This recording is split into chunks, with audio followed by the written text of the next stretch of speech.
কাতলা মাছের তেল দিয়ে বাঁধাকপি দিয়ে একটা সবজি রান্না করব। তো তেলটা আমি আগে দিয়ে দিয়েছি, দিয়ে ভাজা হয়ে গেছে, আমি নামিয়ে নেব।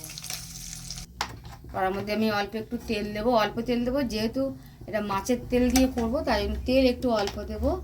দিয়ে এর মধ্যে আমি একটু পাঁচ ফোড়ন বা যে কোনো একটা ফোড়ন দিলেই হবে, তো আমি 5 ফোড়ন দেবো। ফোড়ন গরম হয়ে গেছে, আমি এবারে পেঁয়াজ দিয়ে দেবো। পেঁয়াজটাকে ভেজে নেব। পেঁয়াজ ভাজা হয়ে গেছে, এর মধ্যে আমি কাঁচা লঙ্কা দিয়ে দেবো। রসুনটা আমি কুড়ে নিয়েছি, বাটিনি, কুড়োনিতে যেটা গ্রেটার হয় ওটা কুড়ে নিয়েছি। অল্প একটু আদা দিয়েছি, রসুনটা একটু বেশি দিয়েছি, দিয়ে এটাকে আর একটু ভেজে নেবো। এবারে মধ্যে আলু আর কড়াইশুঁটিটা আমি দিয়ে দেবো, দিয়ে এটাকেও একটু হালকা ভেজে নেবো।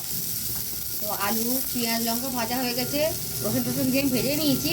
এর মধ্যে আমি লঙ্কার গুঁড়ো, হলুদ গুঁড়ো, জিরে গুঁড়ো দিয়ে একসঙ্গে জলে গুলে নিয়েছি। এটাকে আমি এবার দিয়ে একটু কষিয়ে নেব। এবার আমি এর মধ্যে মাছের তেলটা দিয়ে ভেজে রেখেছিলাম দিয়ে দেবো, দিয়ে আরেকটুখানি নাড়াচাড়া করে নেব।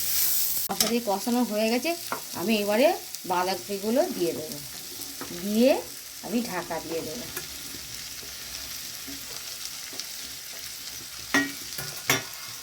এটা ততক্ষণ জলে একটুখানি মশলা টশলাগুলো মজাও, ততক্ষণ আমি একটা চাপা দিয়ে দিই খানিকক্ষণের জন্য।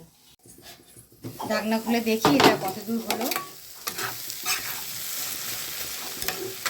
হ্যাঁ, হয়ে এসছে, আমি এবার এটাকে নামিয়ে নেব। দেখুন বন্ধুরা, মাছের তেল দিয়ে বাঁধাকপি চচ্চড়ি কিন্তু রেডি হয়ে গেছে, আমি এটাকে এবার নামিয়ে নেব।